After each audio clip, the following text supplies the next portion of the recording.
Good afternoon, everybody. Welcome back.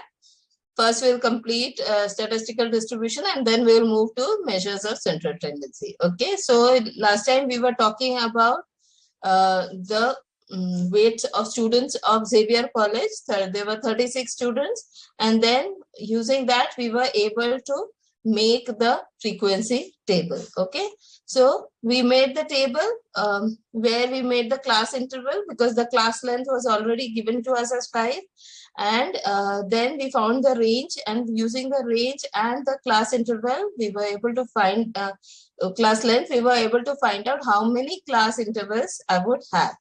And once I did that, then I used my tally marks and found out the frequency, and the table looked like this. Okay. So, and here on the first column, we have written the lower class limit, lower class boundary, then the class interval and the frequency. Now, let me put in the frequency. So, once I put in the frequency, then this is how the histogram looks like. Okay. This is how the histogram looks like. Here, as you can see that from 43 to 45, here from 43 to 45, 43.5 to 48.5, the frequency is 3. Then from 48.5 to 53.5, so 53.5, it is 4, and so on. Okay, so class limit we have changed to class boundaries and made this. Then here what is going to happen is this is 63.5 to 68.5.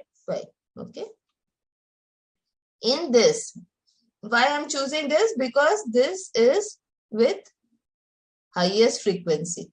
Okay, with highest frequency, I will choose that, and then I will draw. Okay. And this point, I will connect with this point, and this point, I will connect with this point, and the amount that I have on the x-axis, okay, the amount that I have on the x-axis, this is 66.5, will be the mode. Okay, so using the frequency distribution, I draw the histogram, and then I choose the column with the highest frequency, and I connect it like this, and then the point of intersection of the two lines, you will get the mode. Okay, clear? Yes, Srinidhi, good afternoon. Yes, Shalini, Srinidhi. Okay, so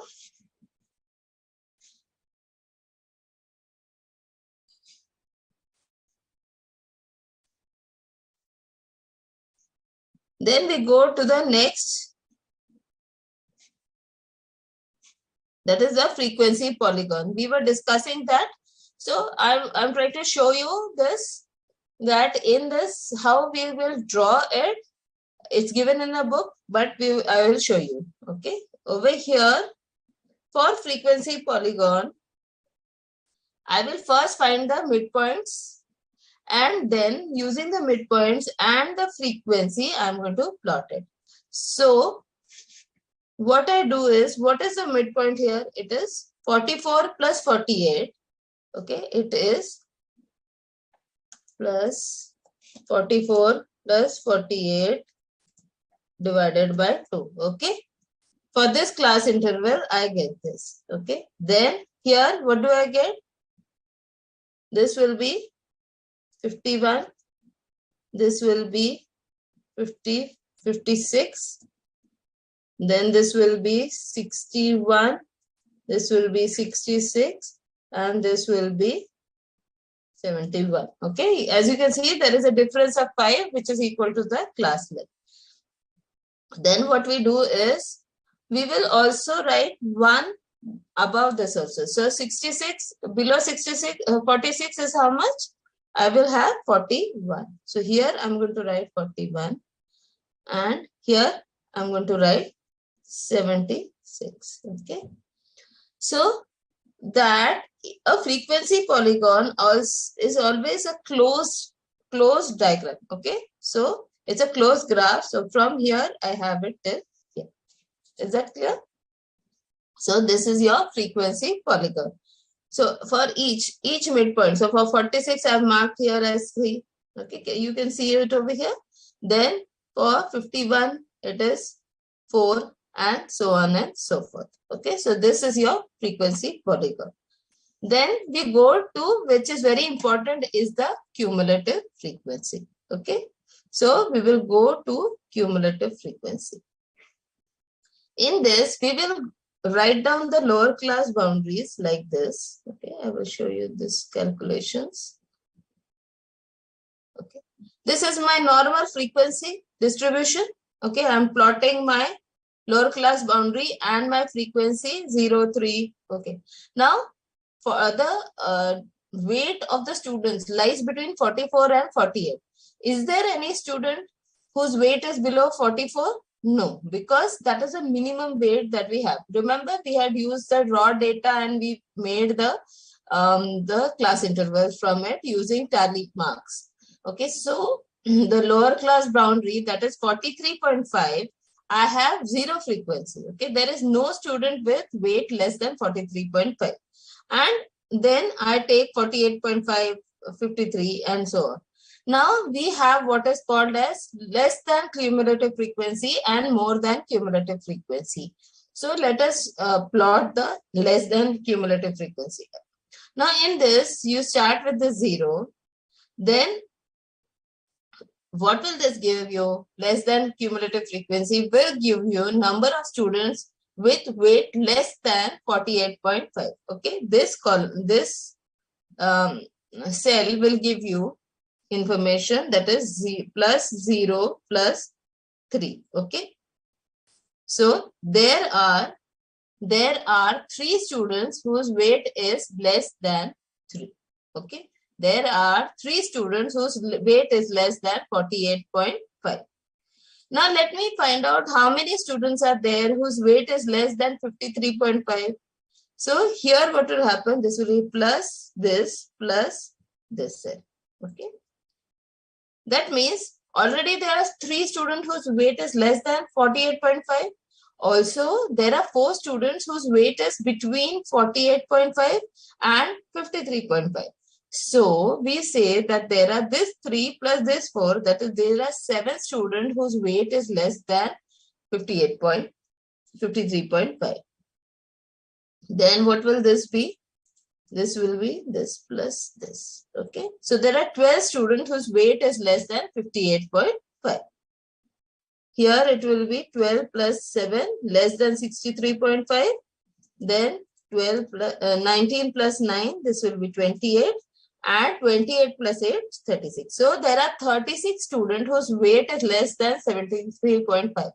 That we already know, because in the raw data we found that the highest weight of the student is 73. So how many students are there whose weight is less than 73.5? The whole class. And what is the strength of the class?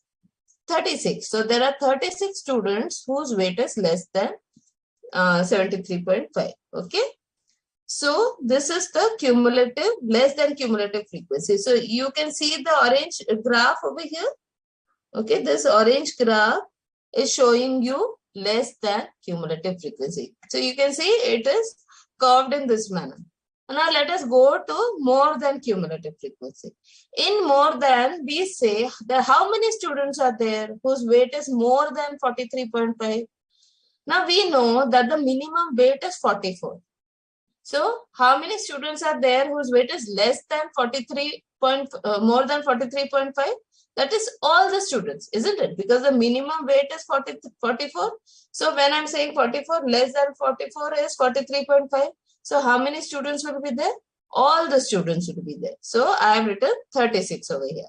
Now, how many students will be there whose weight is more than 48.5? Now, I know that there are 3 students whose weight lies between 44 to 48. So, how many students will be there whose weight is more than 48.5? These 3 will not be there. So this will be plus this minus this. Okay. Then plus this minus this. Okay. So you take 36, subtract the first frequency, you get this number. Then you take this number, that then subtract this 4, you get 29. So what does 29 mean? There are 29 students whose weight is more than 53.5. Okay, because this is more than cumulative frequency. Okay.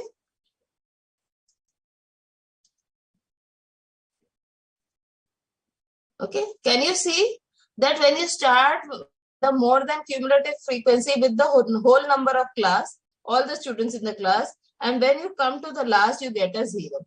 In the less than cumulative frequency, you start with a 0 and you get the total number of students in the class. Now this is the more than cumulative frequency. Okay. And this is their point of intersection. Okay. This is their point of intersection. So this is more than cumulative frequency.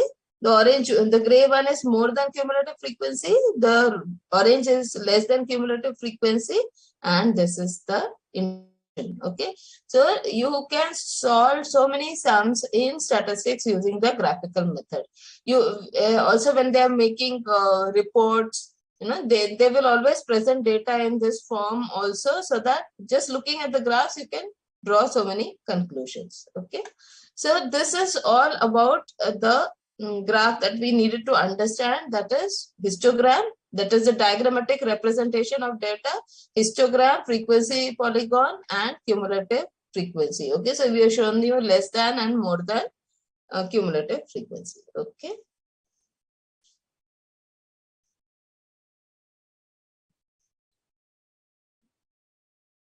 Okay, this is what we had done last time. So because it was not, I was not able to explain like this, so I put it in the Excel, so this it became easier for you to understand, right? So this is the polygon we talked about. This is the cumulative frequencies also we have talked about. Okay, and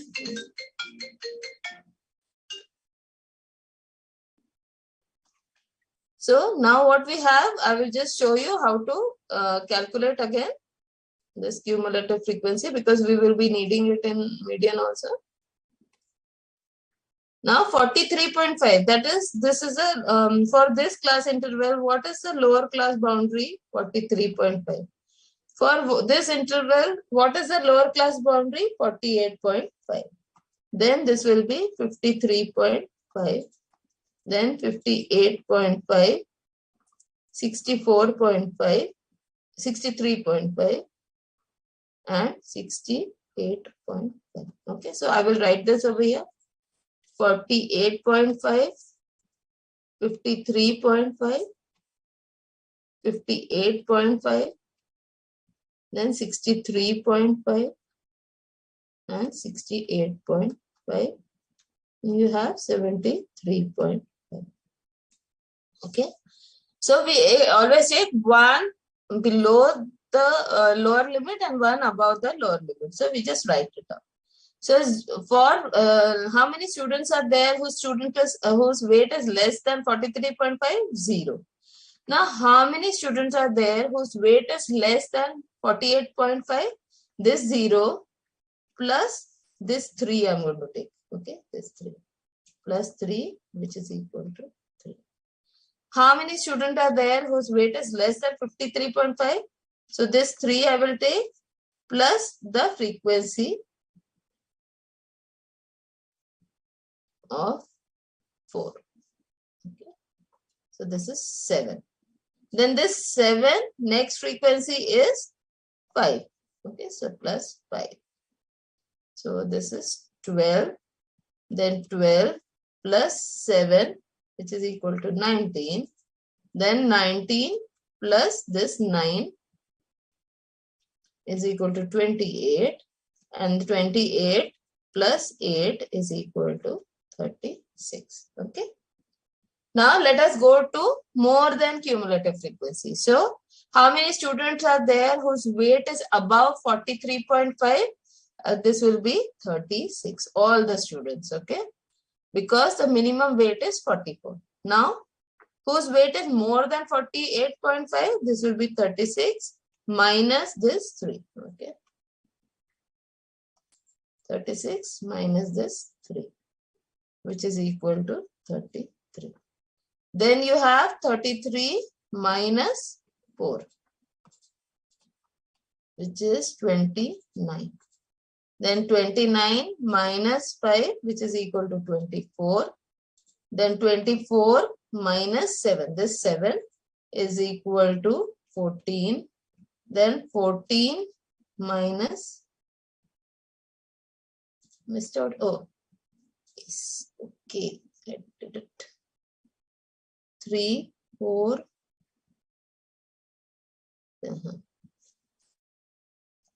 14 minus some calculation error. 36 minus 3. 33 minus 4. 29 minus 5. 24 minus 17. Okay. Yeah. 24 minus 7. 17. Okay. This is 17.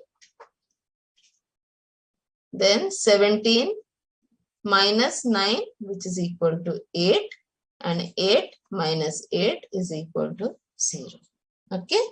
So this is how you calculate the cumulative frequency.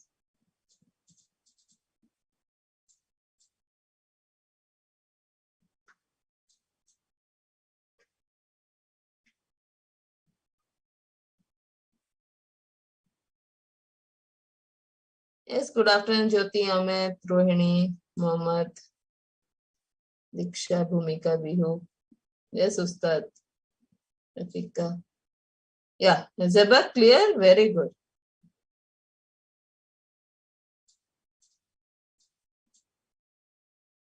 So, Tanshu, yes, we can draw a pie chart depending on what is asked in the question. Okay, so because it's an MCQ, they will ask you when there is a pie chart, there is no question of drawing. They will ask you the difference in the angle. Okay, we will be doing the sum. So, Tanshu, thank you. You like the presentation? Yeah.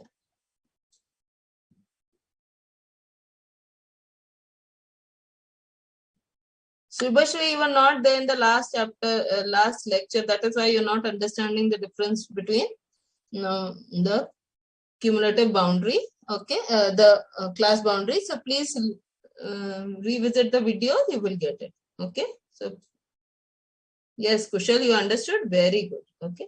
So why we do this cumulative frequency is we just when we want to understand in general what is the situation in the class. So suppose I say I want to know, like I want to take up students whose weight is more than 50. Okay. Then what will 53? So what will I do? I will see 53.5 over here. Okay. So if, when I want to talk about students whose weight is more than 53.5, so I will take this 53.5 and I will say, take this 29. I will be able to say in that in the class of 36 students, 29 students are there whose weight is more than 53.5. Okay. So when you hear these type of statements, these are when you made the cumulative frequency table. Okay.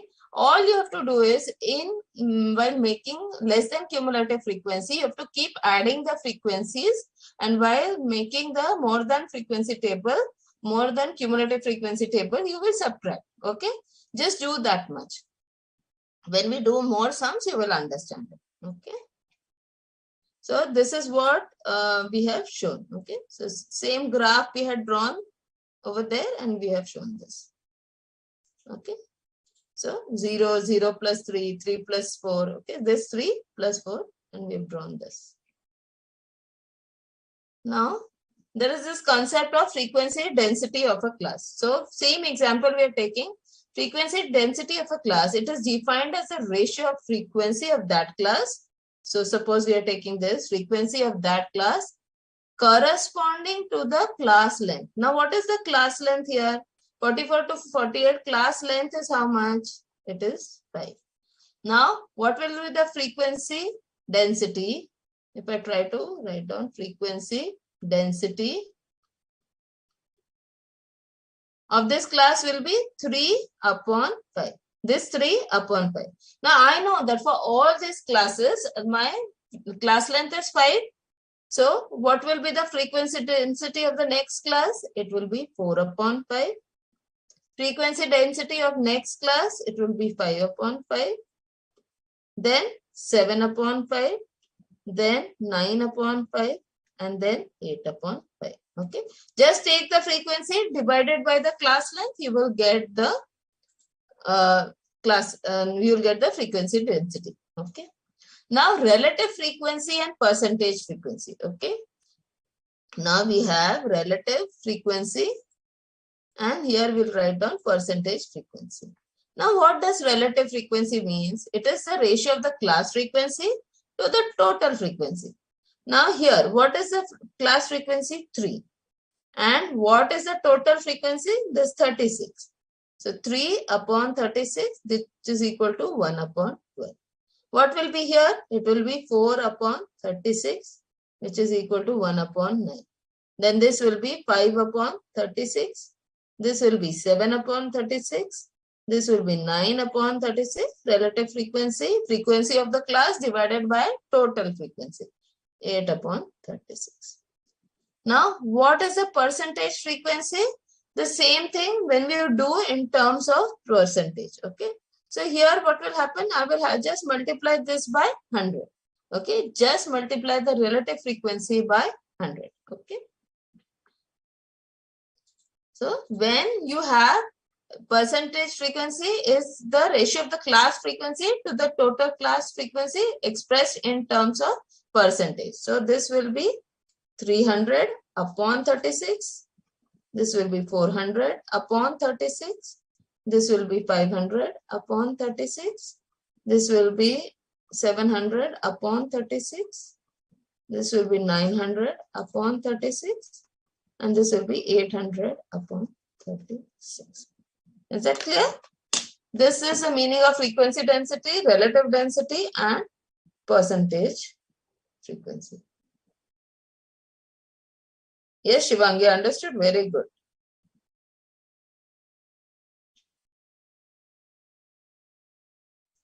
Yeah, very good, Sagar.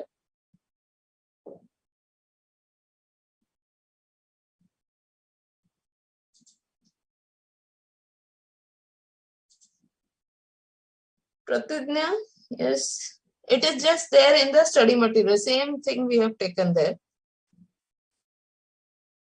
Yes, Zeba understood clearly. Very good. Bhumika also, Lakshita also. Very good. Okay. Then we go to the next thing that we are just revising. Okay. The largest and the smallest observation obtain the difference. Okay. How we calculated? We have already done this. Now let us go to the set B questions of your textbook. Okay.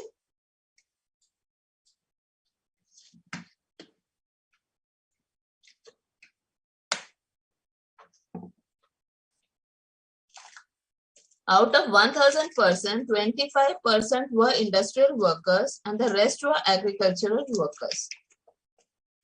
300 persons enjoyed the World Cup matches on TV. 30% of the people who had not watched World Cup matches were industrial workers. What is the number of agricultural workers who enjoyed World Cup matches? Okay, now when you have these type of questions, you have to understand what are the what is the information that is given to you, and based on that you will form the table. Okay, you have to form the table over here. So as you can see, how many people are there total? It is 1000. Okay, then you have industrial workers, which are 25% of the total. So 25% of 1000, which is equal to 250, right? Now when industrial workers are there, what other types of workers are there? One is industrial, the other is agricultural workers. Agricultural workers. So there are two types of workers, industrial and agricultural. If 250 are industrial workers, how many will be agricultural workers? Total, that is 1000. minus this 250. So you have 750 agricultural workers. Okay. Now this is one thing they have given. Second thing they have given is some of these workers have watched World Cup matches. Some of them did not. Okay. Watched World Cup matches and see 300 persons enjoyed World Cup matches. So watched World Cup matches, how many people are there? 300. When 300 people watched, so did not watch World Cup matches. If out of 1000 people, 300 have watched World Cup matches, how many did not watch? 700. Okay. How the 700 came? 1000 minus this 300. Okay. So watch World Cup matches 300, did not watch World Cup matches 1000 minus 300, 700. Okay. Now 30% of the world. Okay. Now I have come to know that I have industrial workers, I have agricultural workers,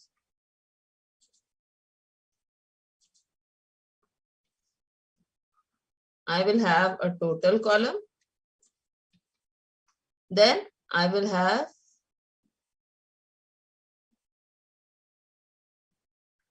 watched World Cup matches, did not watch World Cup matches,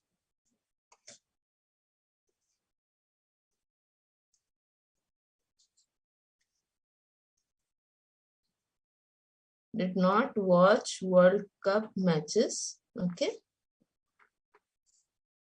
And then I will have a total column. Okay.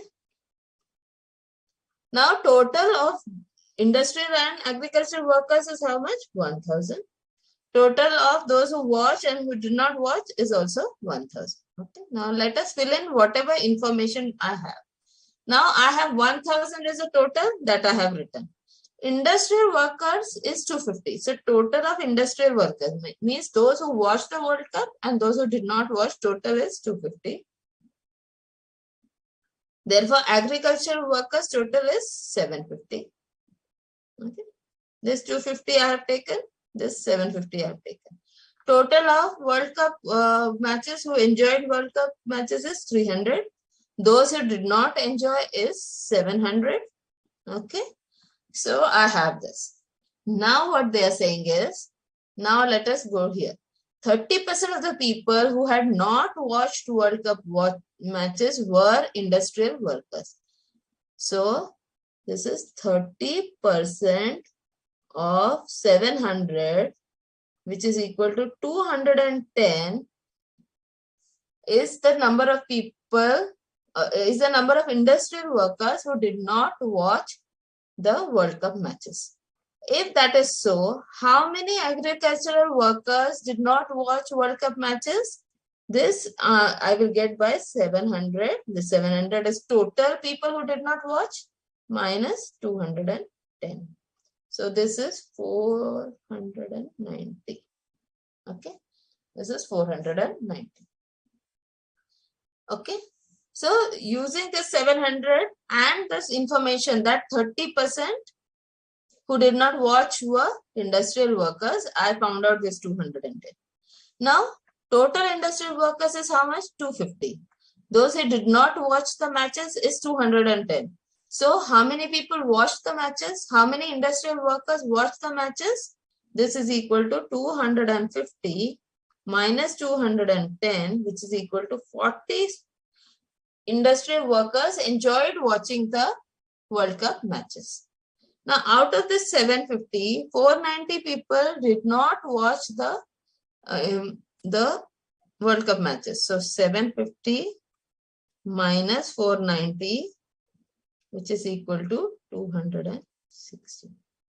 And always verify. 40 plus 260 is 300. Okay.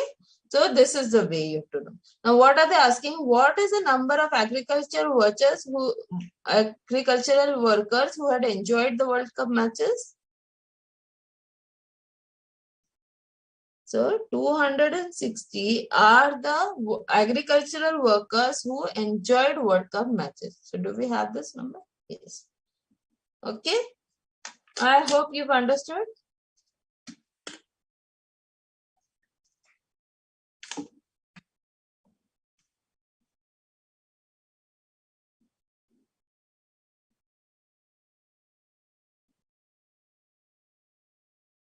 Yes, clear and easy. Very good. Okay. Saima and Arshdeep, you can just watch the video once again, right? Yes, Zeba, 750. No, Vishnu, this is a section, this is section B of your exercise. Okay, these questions are there from your textbook. Just read through the chapter, you will get those questions. Okay, Rafika, yes. Yes, Nital understood. Zeba, Bhumika has understood. Very good. Yes. I don't have the page number, Harnoor. Just check.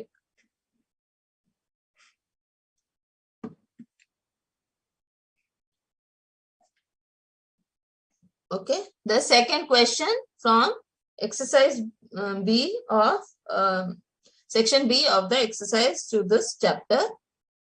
Now, what is it? A sample study of people of an area revealed that total number of women are 40% and the percentage of coffee drinkers were 45 as a whole, and the percentage of male coffee drinkers was 20. What is the percentage of female non-coffee drinkers? Okay. So now I know that this information is given in percentage. Information is in percentage. So I assume let the number of people,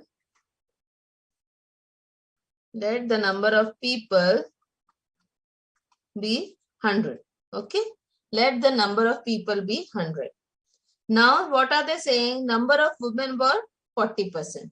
So women is equal to 40. Then men will be how much? 100 minus 40. So you will have 60. Okay. This is first criteria. Second criteria is what? Coffee drinkers. Some are coffee drinkers, some are not. So total coffee drinkers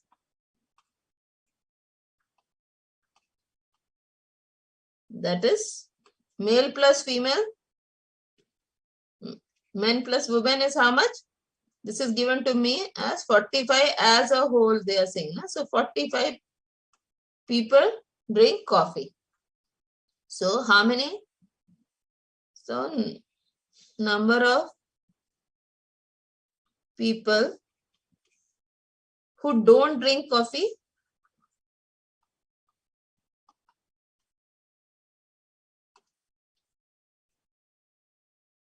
will be equal to how much? 100 people minus this 45. So that means you have 55 people who don't drink coffee. So let us make the chart and table.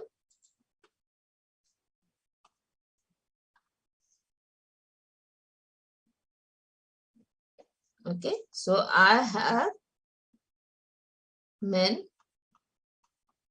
and I have women.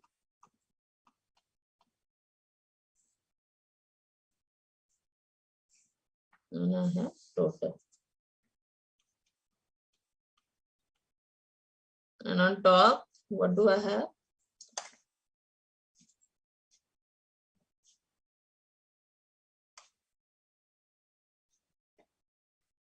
I have coffee drinkers and non-coffee drinkers. Okay. Then I have total.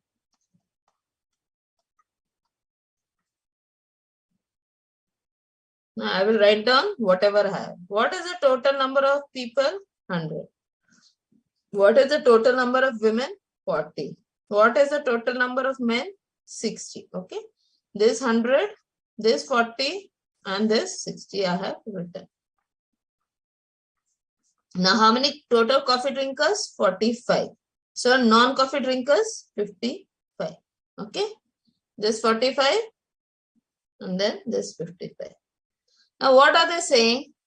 the percentage of male coffee drinkers was 12. Percentage of male coffee drinkers was 12. So 20, sorry. Male coffee drinkers was 20. So this is 20. So how many women are there who are coffee drinkers? 45 minus 20, which is equal to 25 women are there who are coffee drinkers. Okay. How many men are there who are non-coffee drinkers? There are 60 men. Out of them, 20 drink coffee. So 60 minus 20, which is equal to 40. Okay. Now, how many women are there who are non-coffee drinkers? 40 minus 25. 40 minus 25, which is equal to 50. Okay, 40 plus 15 is 55. 20 plus 25 is 45. Now, what are they asking? What is the percentage of female non-coffee drinkers? They have to be female, so that is women, and non-coffee drinkers is this. So I will go here. So this is 15. Okay. So there are 15 women who are non-coffee drinkers. Okay. I hope you've understood.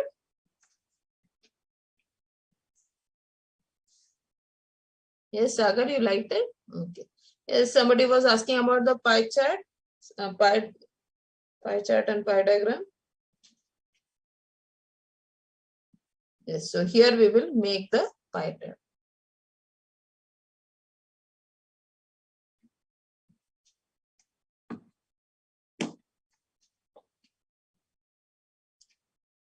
Now, how do I make a pie chart? Is that we have to consider the circle. So, how much is the circle? What is the angle in the circle? 360 degrees. Remember, you studied in your school days that the angle inside the circle is 360 degrees. Now, what we do is we use this to represent the diagrammatic representation of data. Now, this data is given to me in textual form. I want to convert it into diagrammatic form. Now, cost of sugar in the month under the head raw material, labor, direct production, and others was this. So, cost, what is this? Raw material, labor, direct production, and others.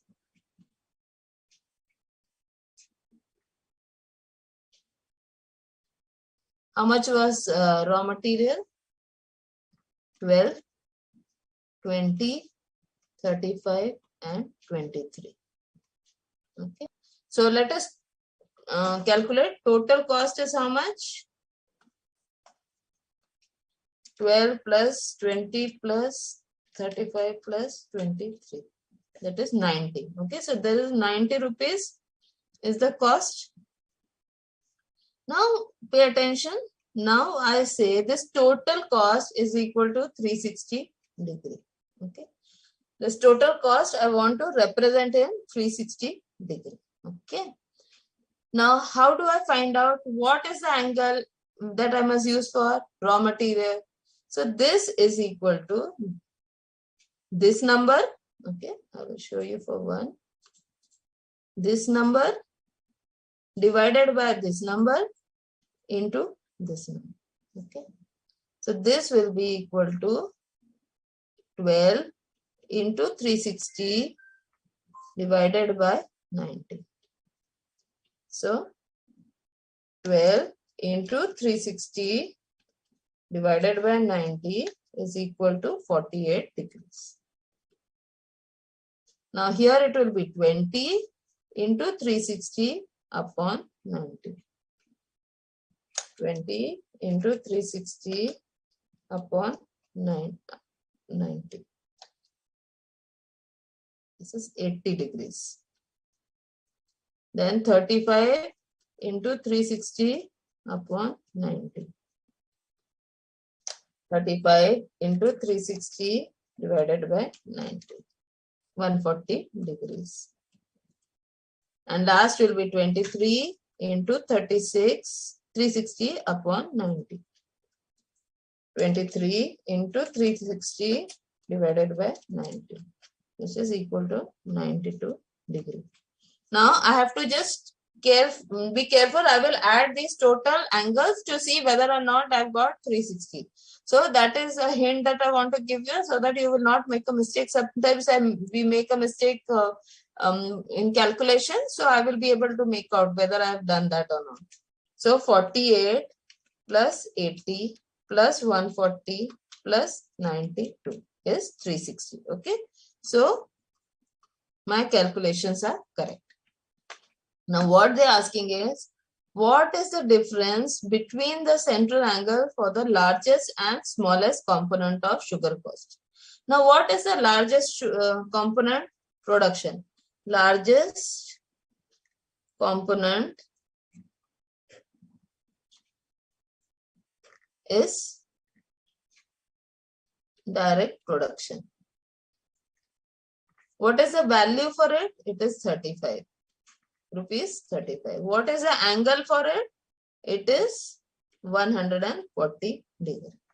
Now what is the smallest component?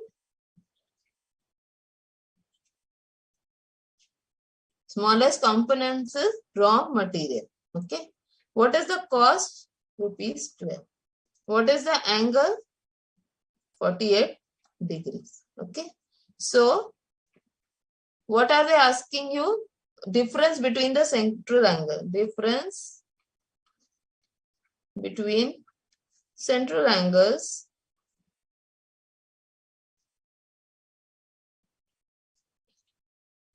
is 140 degrees minus 48 degrees, which is equal to 92 degrees. Okay. So D will be the correct answer. Okay. So now we stop here this chapter. Okay. And then we go to the today's other chapter, that is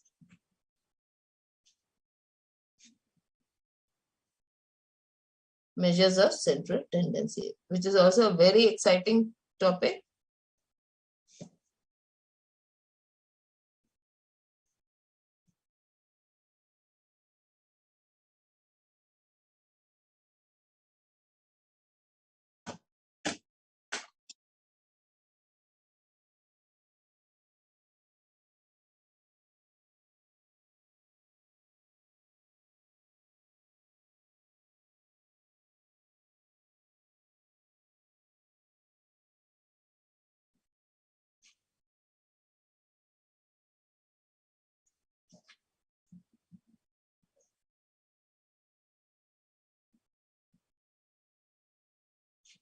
It's very good. Bihu, Sagar.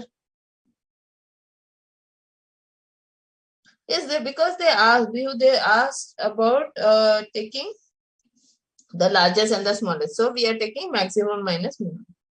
Abhinav, 360 is why? Because in a circle, the angle is 360 degrees. So we have to take 360.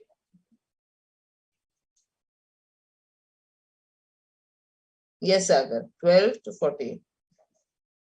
Chahal, yes. Okay. So now we are going to the next chapter, that is measures of central tendency.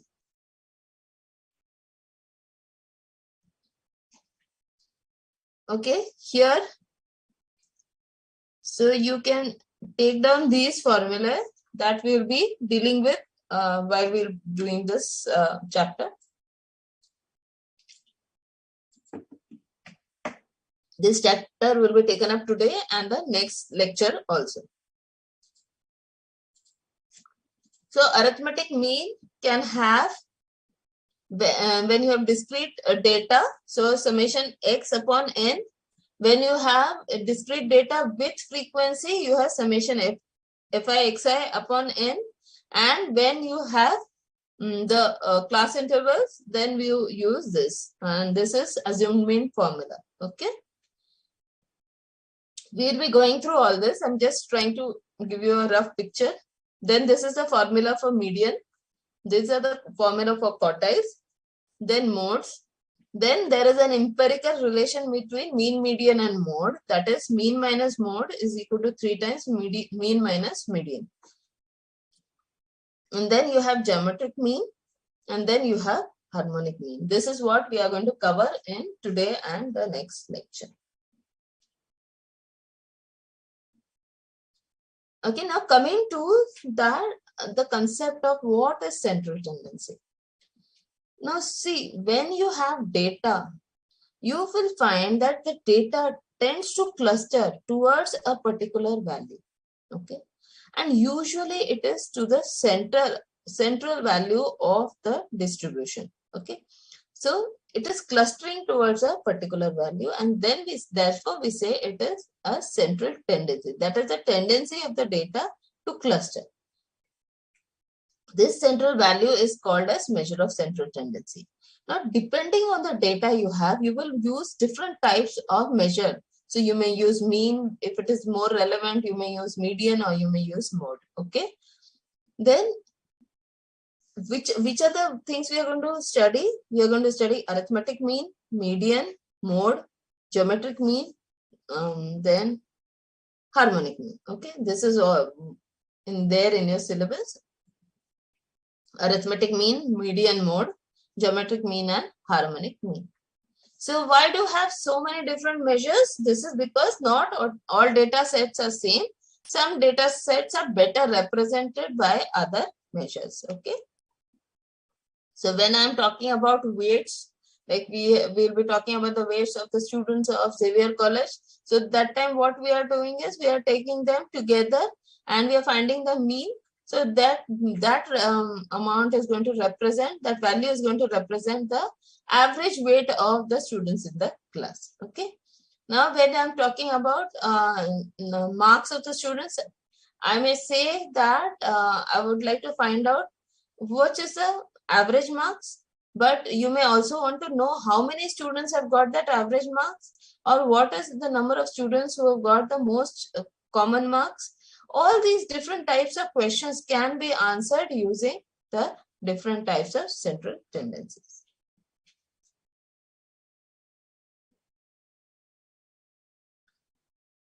Now, in this case, suppose I take this.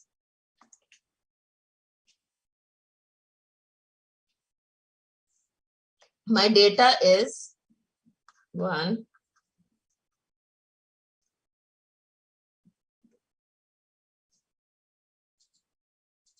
2, 3, 4, 5, 6, 7, 8, 9, and 10. So when I want to find out the arithmetic mean of this distribution, this is equal to summation x upon n.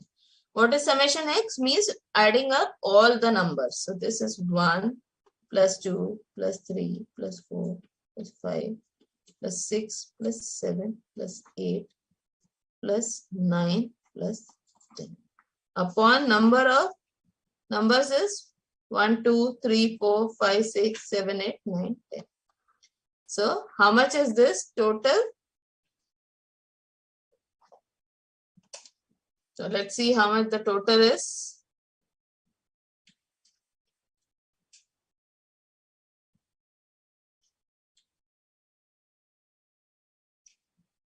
So this is 5 plus 5 plus 13 plus 17 plus. Okay, 50. 50 upon 10. So 55, sorry, 55.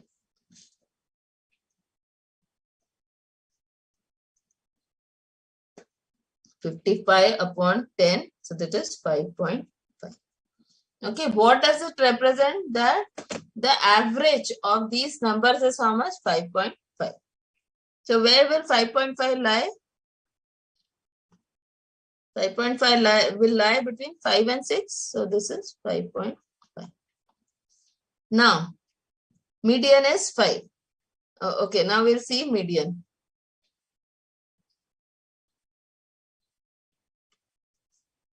Now, I arrange these numbers in the ascending or descending order. So, which is the middle number? 1, 2, 3, 4, 5, 6, 7, 8, 9, 10. So, here the middle numbers is this. So, this what is the middle number here? This will be 5.5.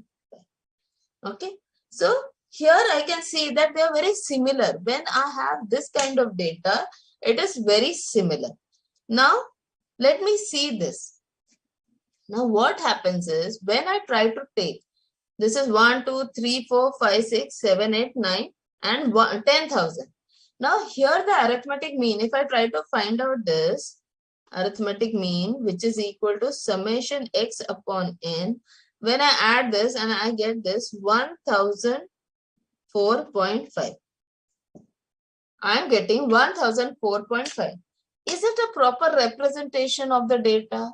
No. Why? Because here all the other 9 numbers are 1, 2, 3, 4 up to 9. Just one number is 10,000, and that is why we feel that the average. Suppose I am talking about this a salary of a person. So what will happen? Average salary, is it 1004 per hour? No, average somebody is getting 1 rupee per hour, somebody is getting 2 rupees per hour. Just one person is getting 10,000 per hour, and then I'm getting this average of 1004, which is not a proper representation. So that is why we will use different modes, different ways of different measures of central tendencies we are going to use depending on the data that is available to us. Okay. So that was only for your explanation. We will be doing each measure of tendency at a good pace for so that you are able to understand each other. Now, what is the criteria for ideal measure of central tendency? First, it should be properly and unambiguously defined so that it is around the measure of the central data. So when we are saying around the middle, that should be very clearly defined. What is middle? What is the data? How we have to arrange the data? So all those things we have to be very clearly you have to define. It should be easy to comprehend. It should be simple to compute.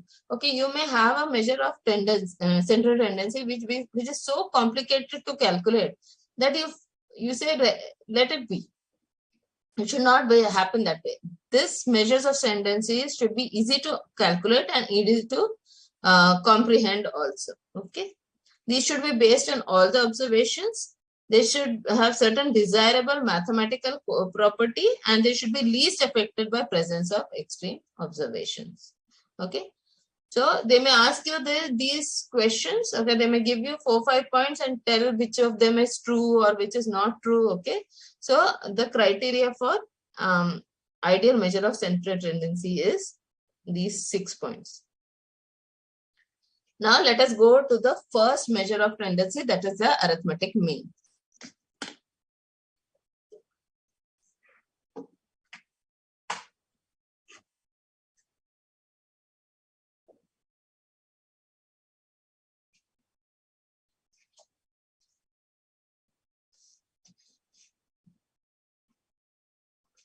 Okay, Sagar, it's okay. Yes, very good. Katidna Devansh, Zababumika, yes, Fezan.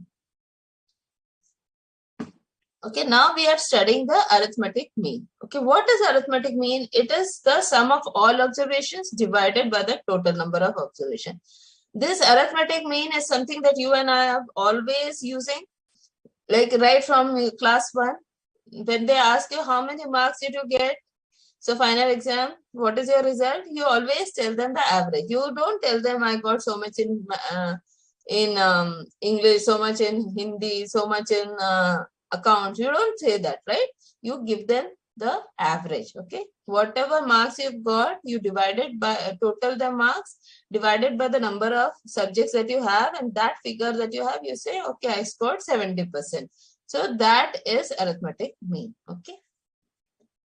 When simply all data is given, just add the data and divide it by n. When a frequency distribution is given, what you should do is you should calculate the midpoint. Okay. Then multiply it with the frequency of the class and then divide it by the total number of observations or total frequency. Now assume mean. When should you use? When it is asked in the question or when the data points are too large, causing calculator difficulties. Okay, but here remember that yours is an MCQ, so therefore they may ask you this question in theory. Okay, what is the formula when to calculate mean when you are using assumed mean? This is the formula: x bar is equal to a plus f di upon n into c, where c is the class length, d is the difference. Okay, see here they have shown you d. D is xi minus a. What is a? A is the assumed mean upon C, the class width. Okay. C is the class width and D is xi minus a upon C. Now let us calculate. So, can you calculate the arithmetic mean of these 9 numbers? So, arithmetic mean is equal to summation x upon n. It is looking more like an h. Upon n. Okay, so how much is this? 58 plus 62 plus 48 plus 53, 70 plus 52 plus 60 plus 84 plus 75. This whole thing divided by 9. Okay, can you tell me the total? Yes, can you tell me the total divided by 9? What is the total of the numerator?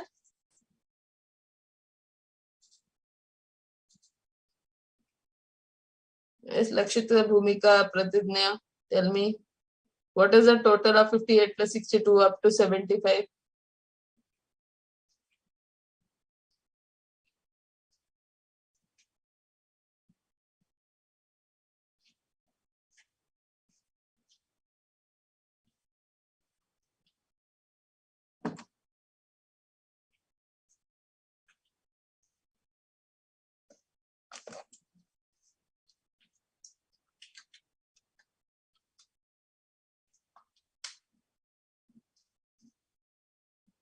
Yes, very good. Tejasvi, 562. 562 upon 9. So this is 62.44. Okay. Excellent.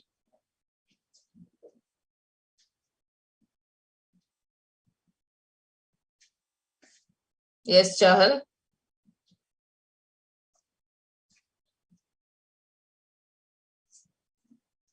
Okay. Now going to this sum that you have. Now we want to calculate the arithmetic mean of this. So what you have to do is write down these. So class intervals.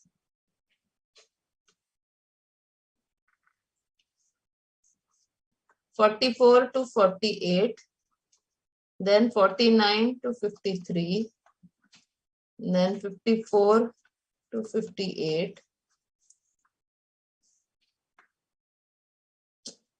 59 to 63, 64 to 68, and 69 to 73.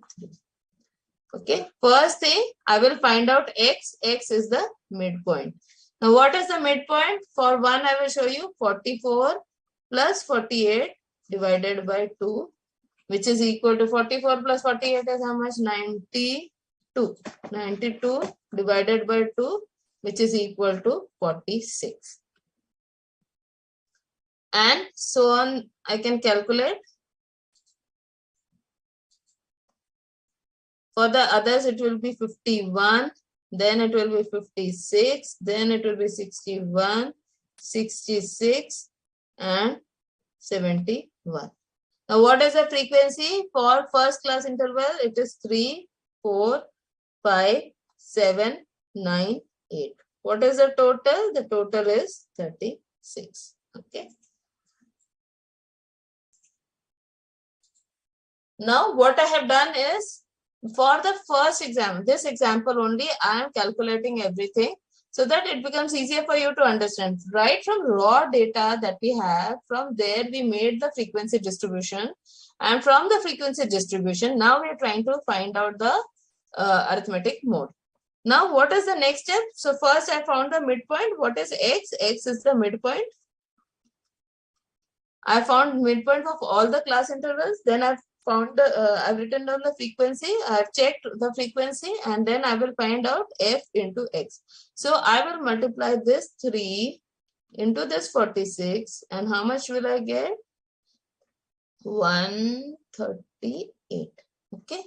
Then similarly, 4 into 51, which is equal to 204.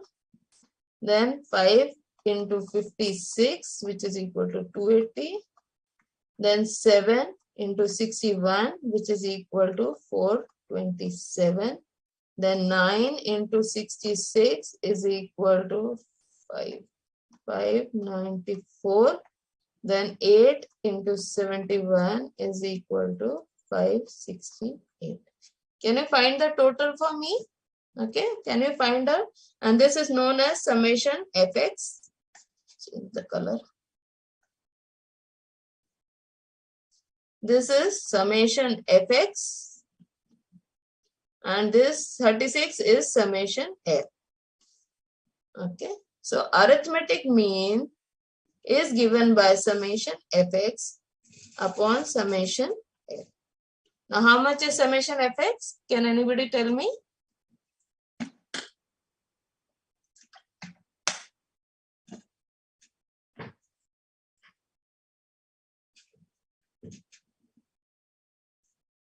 Two two one one.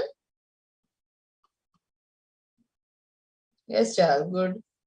So this is 2211 divided by how much is summation f? 36. So can you tell me this? What is the arithmetic mean of this? Yes, Sagar. Very good.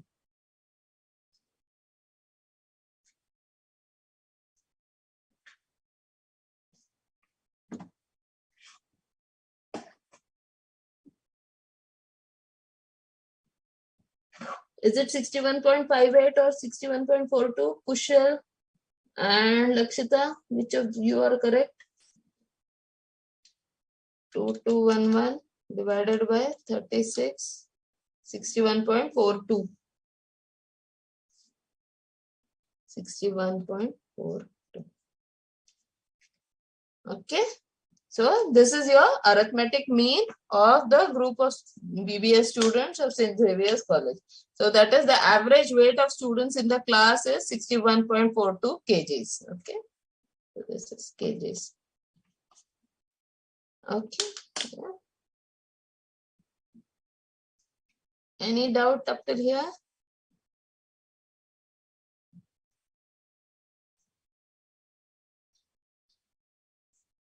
Yes, Emma, if they have shown you, depending on what the option is, if they have calculated up to 2 decimal places, calculate up to 2 decimal places. Okay. Yes, Sagar, nice. Huh? Yes, Zeba, all clear? Yeah. So we take a break for 5 minutes and then we come back and then we discuss the properties of the arithmetic mean. Okay.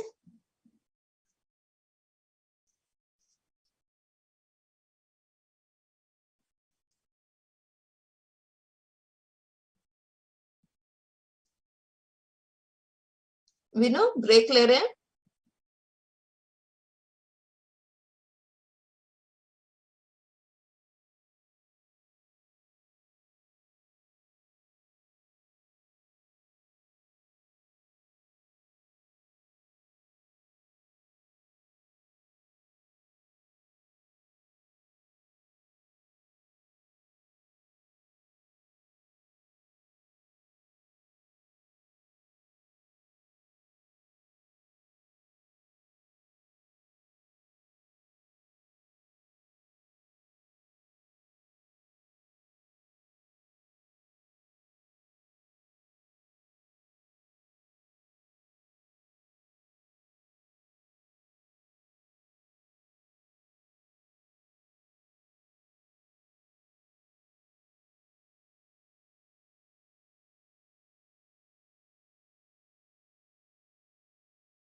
Thank you. Welcome back. So now we will discuss the properties of arithmetic mean. These are very important properties so that whenever we are doing calculations of arithmetic mean, we are taking a sample from the population and then we do all the calculations on that. And then when we want to know more, what we can do is using these properties, we can use this data that we have calculated, the calculations we have done, and we can extrapolate it onto the population, okay, from the sample to the population. So what this means is that there are some properties which will help me analyze the population as a whole, okay. बड़ा sample में से थोड़ा सा, बड़ा population में से थोड़ा सा सैंपल लेते हैं और उस पे हम एक्शन लेते हैं, okay. So now what is the first property? If all the observations are constant say k, then arithmetic mean is also k, okay. So that if all the students have got, there are 5 students in my class, okay, and all got 50. So what will my data look like? 50, 50, 50, 50, 50. Now what will be my arithmetic mean? 50 plus 50 plus 50 plus 50 plus 50 upon how many students are there? 5. So upon 5. So this is how much? 250 upon 5. And I got a 50, okay, right? So this is what it is trying to say. First property is saying that if all observations are say constant say k, what is k here? 50. Then arithmetic mean is also k. So this is also 50. The algebraic sum of deviation from arithmetic mean is always 0. Okay, these are theory questions, so you must know these properties. The algebraic sum of deviation from arithmetic mean is always 0. Now let us see. If my observations are 15, 20 and 25. Okay. So my x is how much? 15, 20, 25. Now I will find my x bar, which is arithmetic mean. X bar is a representation of arithmetic mean. Now what is it? Summation x upon n. What is summation x? 15 plus 20 plus 25. 15 plus 20 plus 25 upon 3. Okay, 3 numbers are there. So how much is this? 15 plus 25, 40 plus 20, 60 upon 3, which is equal to 20, right? Now what they are saying, sum of deviation from the arithmetic mean. That means x minus x bar. And then I will find summation deviation from arithmetic mean. So 15 minus arithmetic mean is 20. 15 minus 20 is minus 5. 20 minus 20 is 0. And 25 minus 20 is equal to plus 5, right? My arithmetic mean is 20. So I have taken the number and subtracted arithmetic mean from it. So minus 5 plus 0 is minus 5. Minus 5 plus 5 is 0. Okay. So what is the answer? A will be the answer. Okay. So because I know this property, I can quickly put this answer as 0. Okay. So sum of deviations from arithmetic mean is always 0. So first property is saying that when all observations are constant k, arithmetic mean is also constant k. Second property is saying if the algebraic sum of deviations from the mean is always 0. Third property is arithmetic mean is affected by change of origin and or scale. Okay, have you understood these first two properties? Yes. Nital, yes. Bhumika. Yes, Lakshita, you calculated 20 correctly. Shalini, yes. Sudhanshu, what is FC and what is DSA? FCA means fellow chartered accountant. So after when you become chartered accountant, you get the degree as ACA. After you have 5 years of experience, you will become eligible to become FCA, that is fellow chartered accountant. Okay, so you become a fellow of the CA Institute. First, you are an associate of the CA Institute, and then you become the fellow. And what is DISA? DISA is Diploma in Systems Audit. Okay, Information Systems Audit.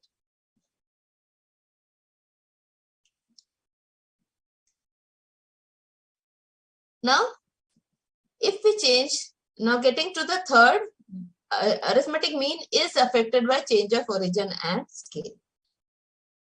What this means is, if we change the origin, say A, and change the scale, say B, such that the variable x is changed to the variable y is equal to A plus bx. Okay.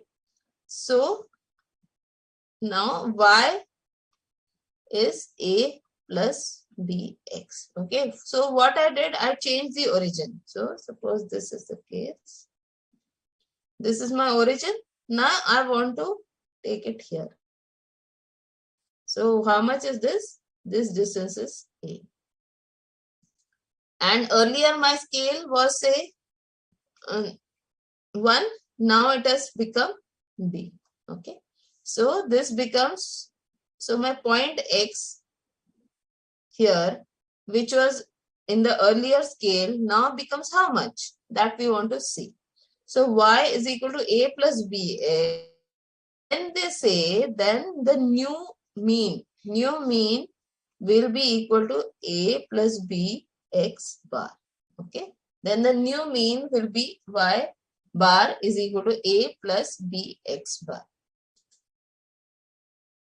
Okay. So, I have a series, x is 1, 2, 3, 4, 5 and y is equal to 3 plus 2x. I want to find out if there is a change in the mean. Okay. So, let me show you how it is done.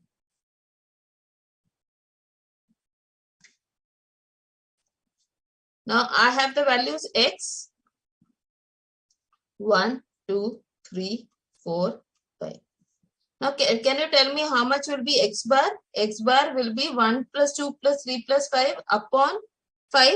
So, how much is 3 plus 3 is 6, 6 plus 4, 10, 10 plus 5, 15. So, x bar will be 15 upon 5, which is equal to 3. Okay. Everybody can calculate this. Now, they are saying that the y is equal to A plus bx. So, y is equal to given to you as 3 plus 2x. Okay. Now, let us see what will be the value. That origin has changed by 3 to 3 and x, how much x times will be, that is the scale has been changed to 2. From 1 it has been changed to 2. So, 1 will become what? 3 plus 2 into 1, which is equal to 5. 2 will become 3 plus 2 into 2, which is equal to 7. 3 will become 3 plus 3 into 3. 3 into 2 into 3, 6 plus 3, 9. 4 will become 3 plus 2 into 4, which will become 11. And 5 will become 3 plus 2 into 5, which is equal to 13. Now, let me add them up. How much will be this? Now, I want to find out y bar. Y bar is equal to how much? Will be summation y upon n. How many? There are 5. Now, summation y is how much? Can anybody tell me? How much is summation y? Excellent, Shalini. Excellent.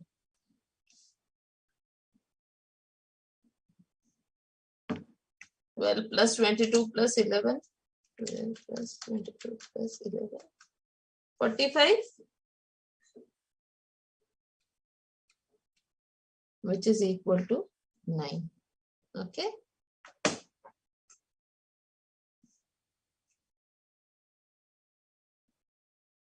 Now y bar is equal to 9. Yes, third property is arithmetic mean is affected by change of origin or scale. Now you see that when I did this, now can you see this? Y bar is equal to A plus BX bar. Now how much is A? A is 3. Okay. A is equal to 3. How much is B? B is equal to 2. And how much is X bar? X bar I found to be 3. So this is 9. Okay. So even when I substitute everything and do, I will get this. Okay. So because my y is equal to a plus bx, and what is given to me, y is equal to 3 plus 2x. So here a is equal to 3 and b is equal to 2. When I substituted in this formula, y bar is equal to a plus bx bar, I got this as 9. Okay, so this means that arithmetic mean is affected by change of origin and scale. Now we have the fourth property, which is called as the combined mean property. This is also a very important property which has practical application. So what happens here is, suppose I have one group and I find the arithmetic mean of that group. Then I have another group and I find arithmetic mean of that group. And when I want to combine these two groups and I want to find the arithmetic mean, do I have to do all the calculations again? No. There is a formula for it and we will be able to do it. For example, your class teacher calculates the average marks of your class, that is 12th A. Then the other class teacher calculates the average marks for class 12B.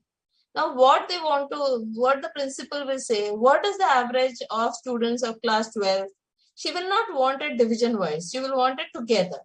Then what they do is, they will take this information and they will use this formula of combined mean and give the information. Okay.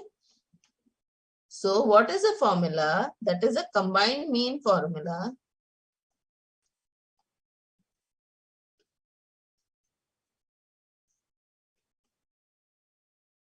Says that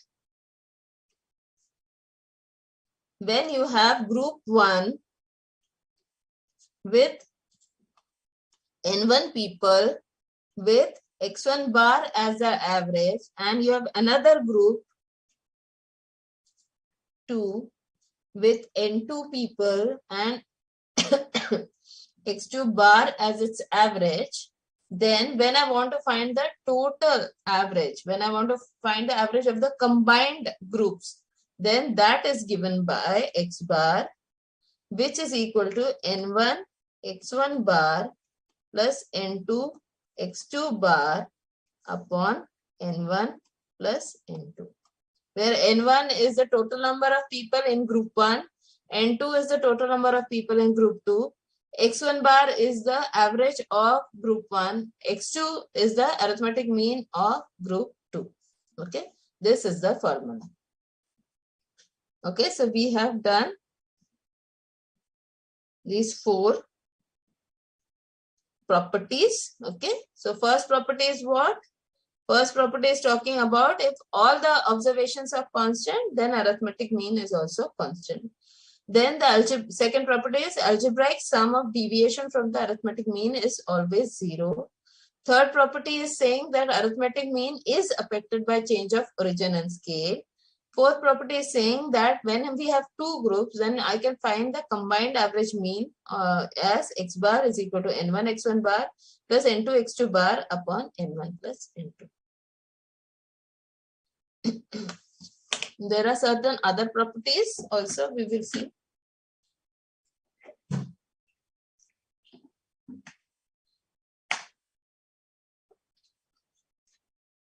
If x is the arithmetic mean of n observations, then if p is added to all the items, then the arithmetic mean increases by p. Okay.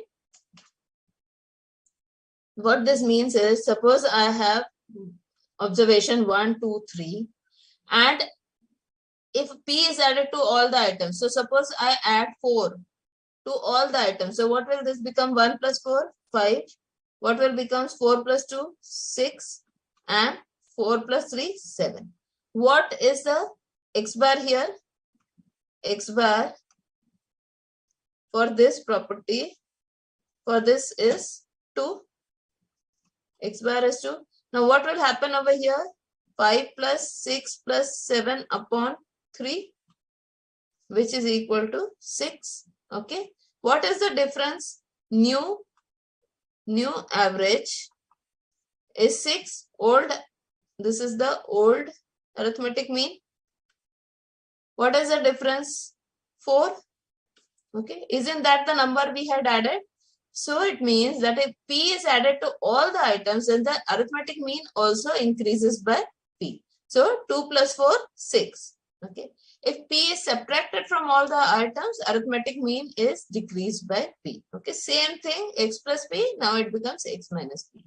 If every item is multiplied by a non-zero P, okay, multiplied by non-zero P, then it becomes Px. Okay. So in this case, if we multiply by 4, so what will become? Old numbers are 1, 2, 3. Now new numbers will be 4, 8, 12. And what will be the new arithmetic mean? 4 plus 8 plus 12 upon 3. This is 20 plus 24 upon 3, which is equal to 8. What was the old arithmetic mean? Old mean was 2. New mean is 8. Okay. Old mean was 2. New mean is 8. So, old mean into P is the answer. Okay. So, if every item is multiplied by a non-zero P, then the arithmetic mean will also get multiplied by P. So, old arithmetic mean is 2. I multiplied by 4. So, new arithmetic mean will be 8. Same thing with divisions. And this is simply the sum of deviations from mean is 0. What we have, third property, I have just shown you in this form also. Sometimes they may even give you in this form, x1 minus x bar plus x2 minus x bar plus x3 minus x bar. So that deviation is also equal to 0. Okay. Now let us go to the sum. So you have done the properties.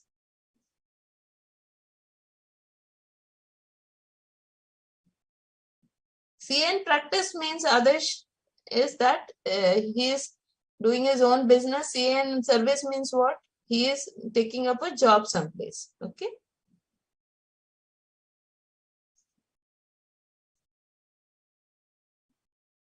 Sudhanshu, change in origin is addition. When we add that A, and change in scale is multiplication, because you multiply it that many times. Okay. So that is the case. Okay. Now, can you find me this? The mean of 5 numbers is 15. Find the value of x. So what is my formula for x bar? X bar is equal to summation x upon n. What is given to me? Mean is 15. X bar is 9 plus 8 plus 10 plus x plus 12. How many numbers are there? 5. So this will be divided by 5. So can I add all the numbers together?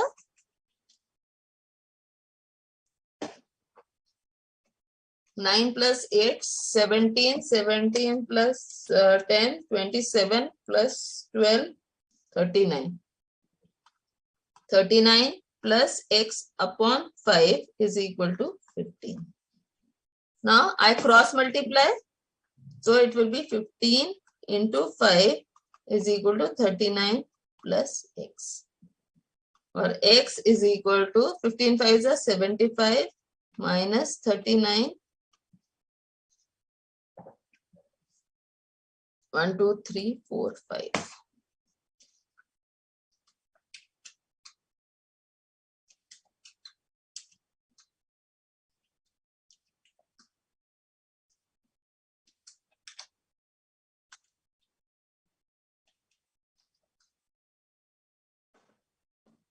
So how much is 75 minus 39?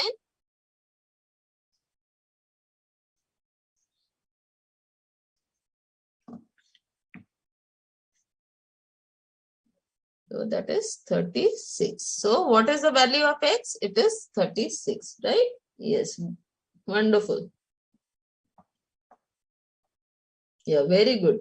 Tejashri, Bala, Nital, Diksha, Zeba, Bhumika, Sakshi.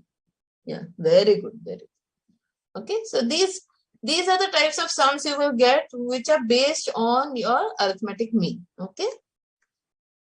If the mean of 5 observations is this, find the value of x. Okay. It is similar to my algebra sums that I did in my class 10. Okay. Let us see. They are saying that x bar, which is equal to summation x upon n. This formula I'm going to use. What are they saying? The mean is 16. So 16 is equal to x plus 4 plus x plus 6 plus x plus 8 plus x plus 12 upon how many numbers are there? There are 5.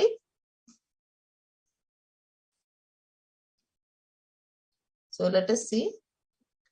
1, 2, 3, 4, 5. There are 5x plus what is the number? 4 plus 6, 10. 10 plus 8, 18. 18 plus 12, 30. 30 upon 5. So I cross multiply. 16 into 5 is equal to 5x plus 30. Or 5x plus 30 is equal to 80. So 5x is equal to 50 and x is equal to 10. Okay, and x is equal to 10.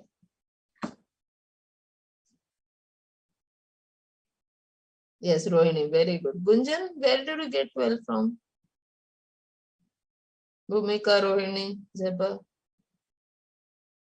Okay, let us check whether what we have got is correct or not. So we will just substitute. What will the numbers be? X means the first number is 10. Second number is x plus 4. What is the number? 14. Then x plus 6, 16. X plus 8, 18. X plus 12, 22. Now let us see. What will be x bar?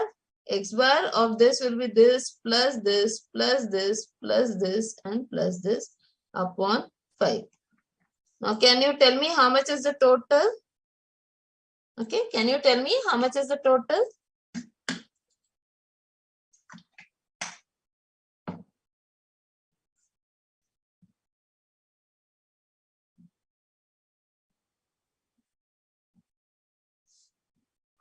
Yes, Rohan, 10 was correct.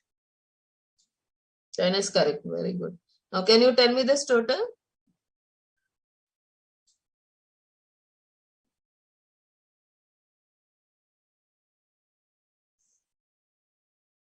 Yes, Bhumika, 80.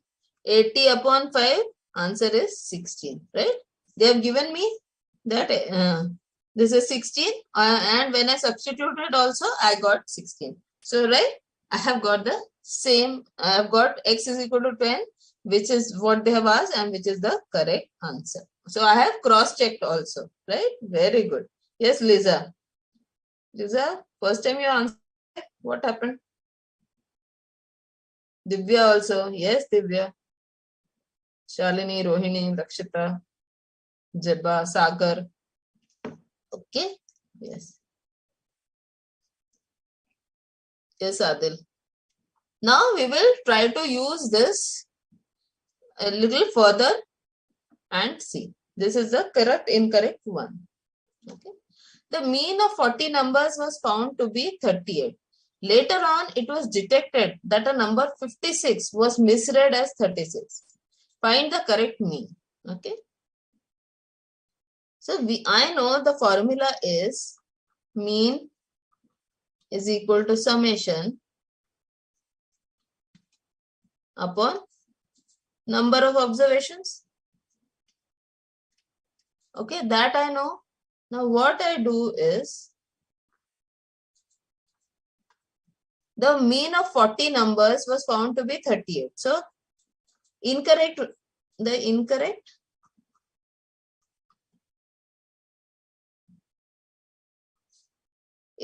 was 38 is equal to sum upon 40. Okay. Sum 38 is equal to sum upon 40. Now this incorrect sum is how much? 38 into 40. So how much is this? 38 into 40 is how much?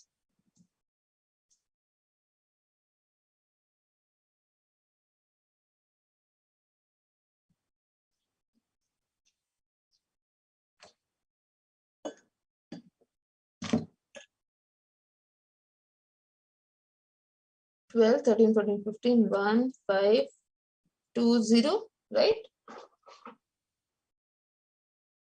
Yes, very good. Ashdeep, Divya, Zeba, 1520. Now this is the incorrect sum. Now what they are saying is, now let us read the second line.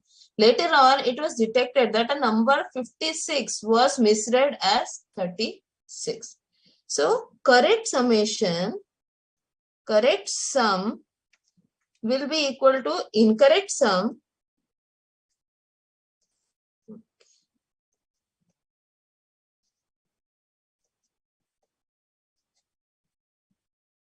I will write it over here. So what this means is, correct sum is equal to incorrect sum. From the incorrect sum, I will remove the incorrect number and I will add the correct number. Minus incorrect number. I don't want that incorrect number, but I want to add the correct number. Okay. From I have come at the total number. From there, I will remove the number which is incorrect and I will add the number which is correct. So what is the incorrect sum? 1520. I will subtract which number? 36 was incorrect. What is the correct number? The number was 56. Actually, I should have taken 56, but by mistake, I have taken 36. So now what will be this? 1520 minus 36 plus 56 will be 1540. So correct mean will be equal to correct sum upon number of observations. Now what is the correct sum? 1540. What is the total number of observations? 40. Because number of observations have remained the same. Only there was a mistake in writing the number. So how much is this? Can anybody tell me how much is this?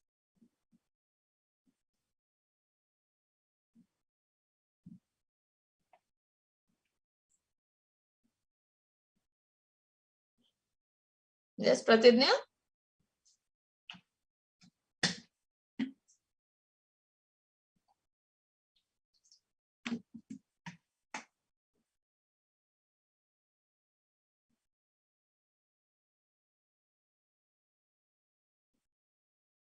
Jyoti, what is 80?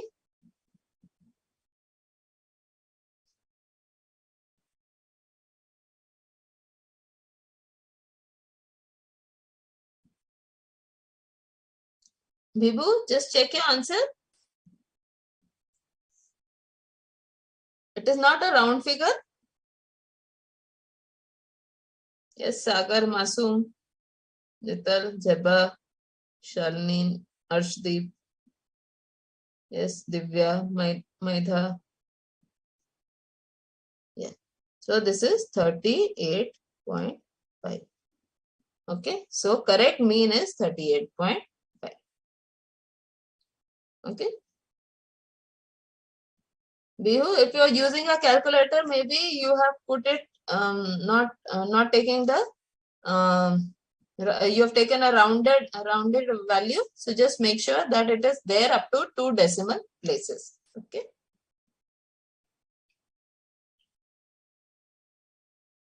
Sometimes we use calculators that are our brothers and sisters, so who are doing science. So make sure that you are having a simple calculator for yourself, where there is only percentage and square roots are there. That is the calculator that is allowed by the institute. Okay. Next question is, the average of three numbers x, y, and z is 45. X is as much more than the average as y is less than the average. So what is the average? 45. How many numbers are there? X plus y plus z upon 3. So x plus y plus z is equal to how much? 45 into 3, which is equal to how much? 45 3s are 135. Okay. Now x is as much more than the average as y is less than the average. So what this means is x minus 45. X is more than the average as y is less than the average. So 45 minus y is less. And x minus 45. So x being more than 45, I am taking x minus 45. Y is less than 45, so I have taken 45 minus y. So this difference is same. X minus 45 difference is same as 45 minus y. So I will take this y. Okay, just be careful now. Okay, what I am telling you step is the most important step. Now I take y to this side and this 45 to this side. Okay, this minus 45 to this side, this minus y to this side. Okay, be careful. That is the only hint that you need. So x plus y is equal to 45 plus 45, which is equal to 90. So I have got x plus y is equal to 90. Now I have x plus y plus z is equal to 135. Okay, this I am using x plus y plus z is equal to 135. But now I know x plus y is how much? 90. So instead of write x plus y, let me change the color.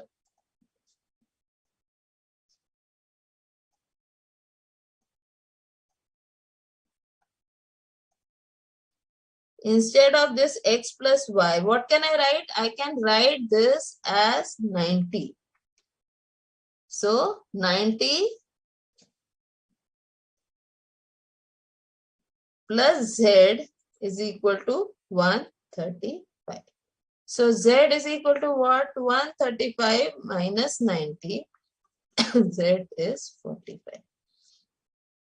So 45 years. So A will be the correct answer. Understood this? This is the most important step. Okay, this is the most important step.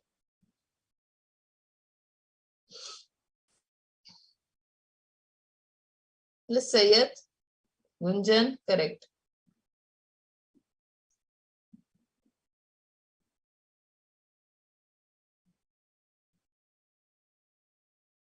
Yes, Sagar, Bhumika, Vaishnavi, Devesh. Yes, Chahal, Rohini. Very good. You've understood? Yes, Lisa? Excellent.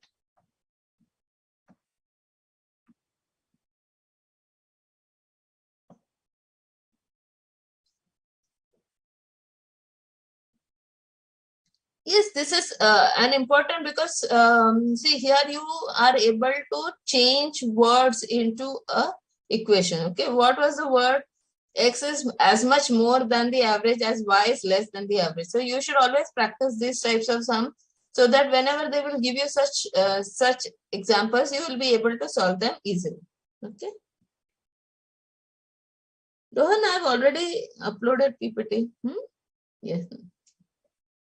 Yes, Divya.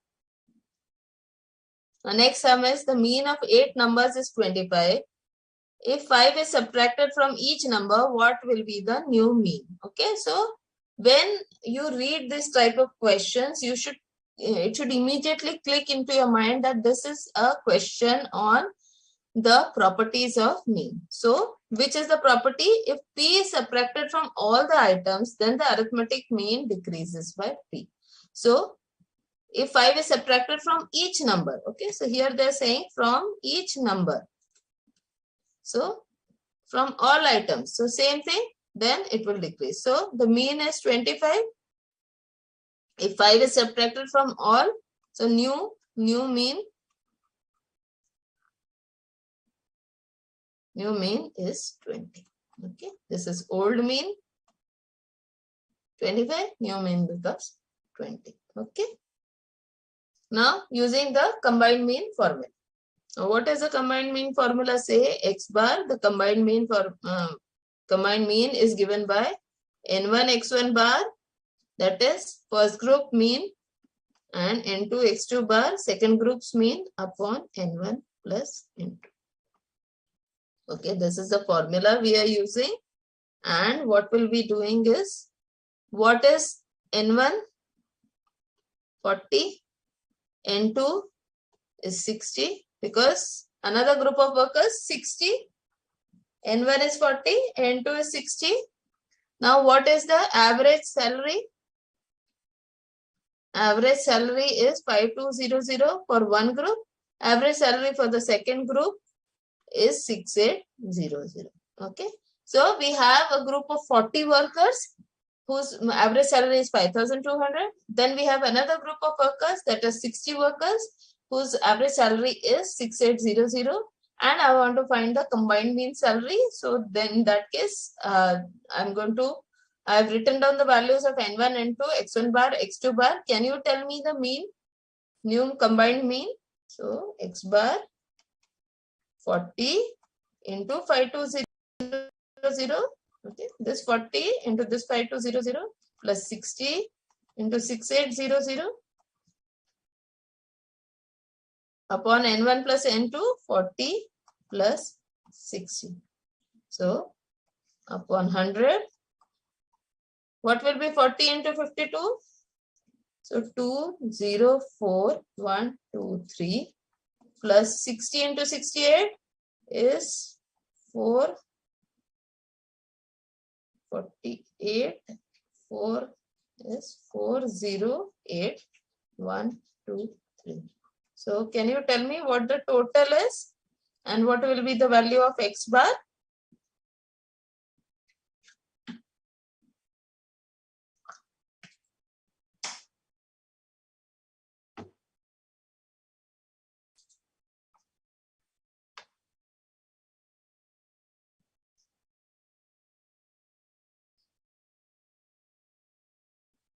Vibhu, in the earlier sum, 25 minus 8, not 8, 25 minus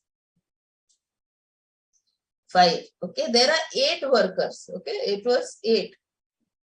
Okay, in this sum, the mean of 8 numbers was 25 if 5 is subtracted. Okay, so don't subtract 8. 5 is subtracted.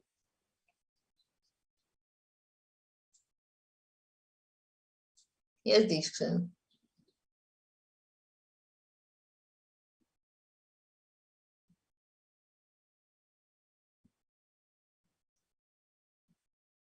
Six 160.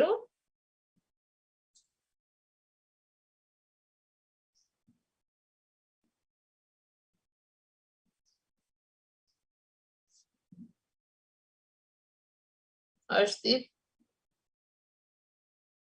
Let's check. 40 into 52. 40 into 52. 208. Sorry. 40 into 52 is 208. And this is 60 into 68. 4808. Okay.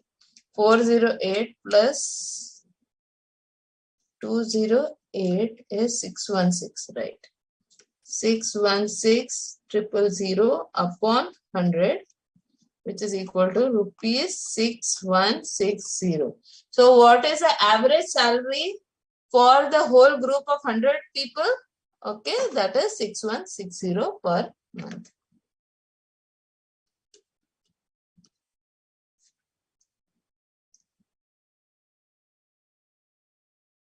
Okay, similar we will do similar sum. If there are two groups containing 30 and 20 observations having 50 and 60 as arithmetic mean, find the combined arithmetic mean. Okay, so N1 is 50 and corresponding mean is 30. No, group contains 30 and 20 observations. Okay.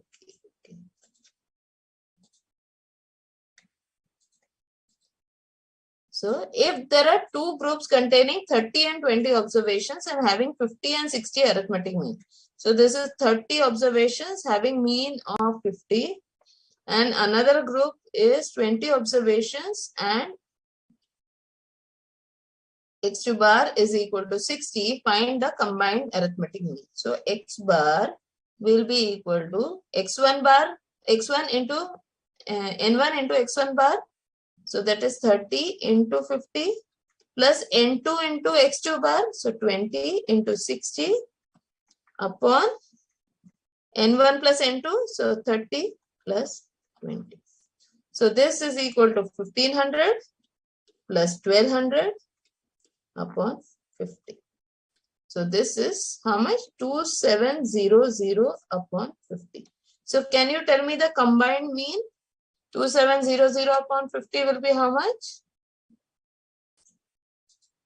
Yes, Shalini. Yes, Shalini, Rakshita, Divya,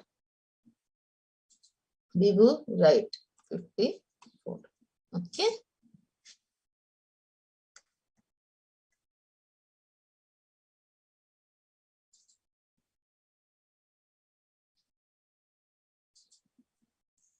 Okay, that was the first measure of central tendency, that is mean.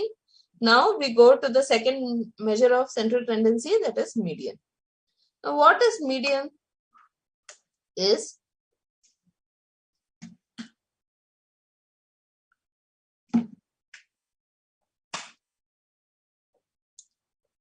mean is a positional measure. Okay, mean is a positional measure. Means what? I will take the data, I will arrange it either in ascending or descending order, and the central position. And in the central position, whatever number is there, that will be my median. Okay, and the number which will be in the central position will be my median. So that is why it is called as a positional measure. It is defined as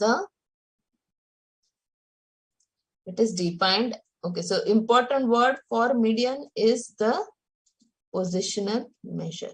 Okay, this is also a theory question they may ask you. It is the middlemost value when the data is arranged. So sometimes, they will give you a very simple sum and you're so excited to do this that you forget to arrange the data in ascending or descending order. That should not happen. Make sure that you arrange the data in ascending and descending order.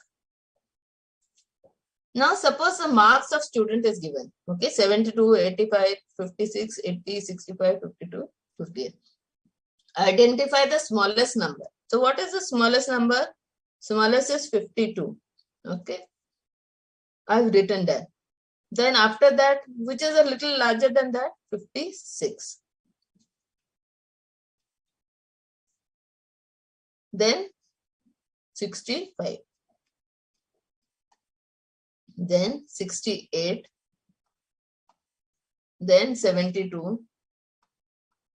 Then 80. And then 85. Okay. Now I have arranged them in the ascending order. So smallest number to largest number I have arranged. Now how many numbers are there? 1, 2, 3, 4, 5, 6, 7. So these are marks of 7 students.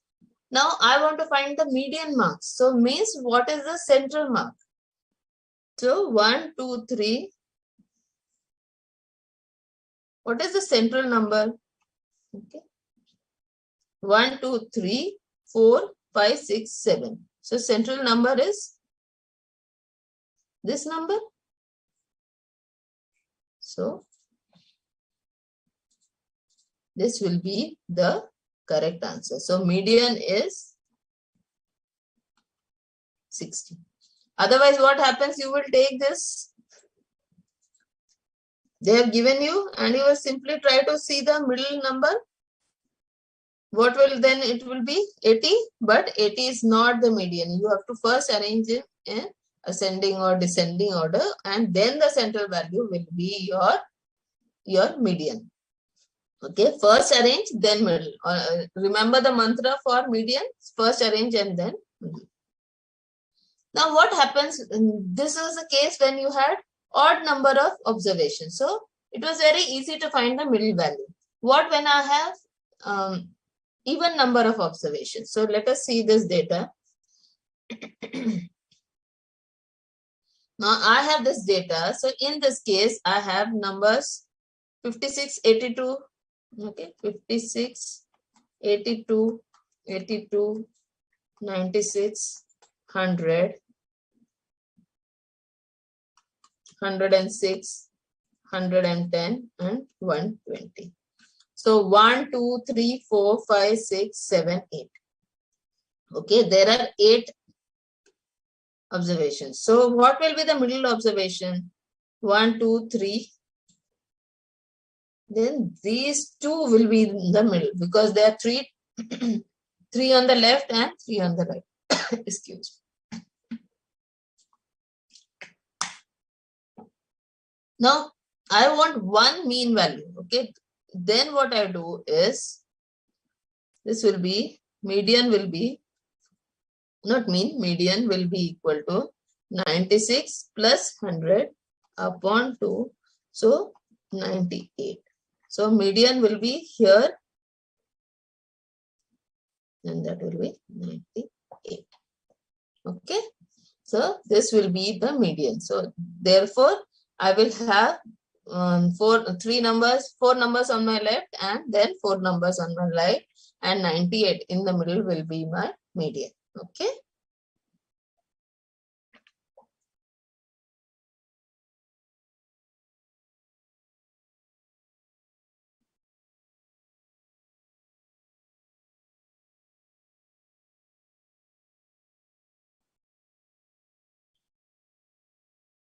Yes, 68 median, Sudhanshu. Yes, in case of median, when you are arranging, very good question, Sudhanshu, that the question is that 82 is coming twice here. So I will write it twice. Okay. So in case of mean median, you will write the numbers as they are given to you. Okay. Yes, you are written twice.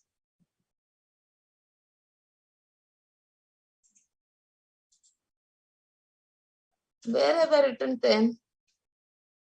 No, that is by mistake. That's why I solved it here again. 96 plus 100 upon 2. Very good for pointing it out. Thank you.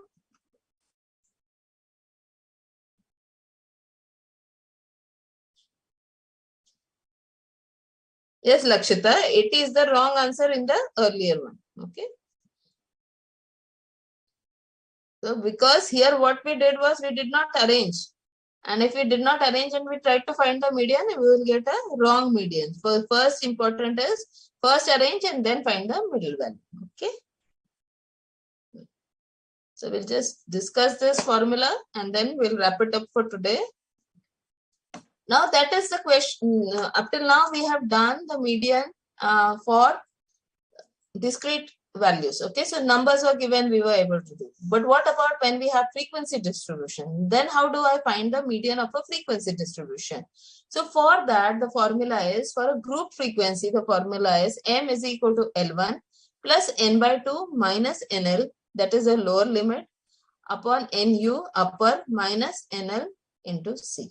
Now where L1 is the lower class boundary of the median class, that is the class containing the median. Okay. Then n is the total frequency. So how do I find out which is the class which contains the median? I take the total frequency divided by 2. So whatever that value in whichever class interval it is lying, that will be my the median class. Okay. So that will be and the lower class boundary of that class will be L1. Okay. I have total number as n. I divided by 2. Total number of observations is n. I divided by 2. So what number I get, that I will find out in my class, in my frequency distribution, for under which class interval it is falling. That class interval will be my median class. The lower class boundary of that class will be my L1. N is the total frequency. N1 is less than cumulative frequency. NL is less than cumulative frequency corresponding to the pre-median class. Means a class above. And then NU will be less than cumulative frequency corresponding to post-median class. That is the class which is below the median class. L2 being the upper class boundary of the median class. Okay, so you can take it as upper class boundary of the median class. Then you have C is equal to L2 minus L1, that is the length of the median class. So take the upper class boundary of the median class. From that, subtract the lower class boundary of the median class. You will get C. Okay. So this is the question we will be doing next time. Okay. Because it's a big question, so it will take time. And like we have in mean, similarly for properties of median is, if the variable x is related to the variable y by the relation y is equal to a plus bx, then we can find the median of y by y median is equal to a plus bx median. Okay. The sum of absolute deviations from median is minimum. Okay. What did we have in mean? The absolute deviations was 0, but here they are saying sum of absolute deviations from the median is minimum. For mean, we had the sum of deviations from the mean is always equal to 0. Okay, so here the word is minimum. Then we have partition values. Okay, yeah. So we stop here. Any other questions you have?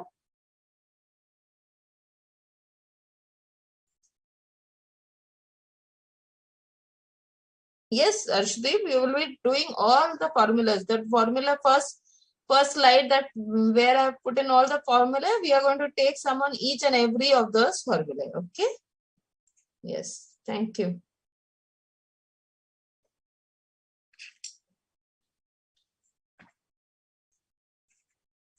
Yes, Abhinav, I will take that sum. Yes. Thank you, Sagar. Yes. Thank you for your wonderful hearing. Have a great day ahead. Thank you.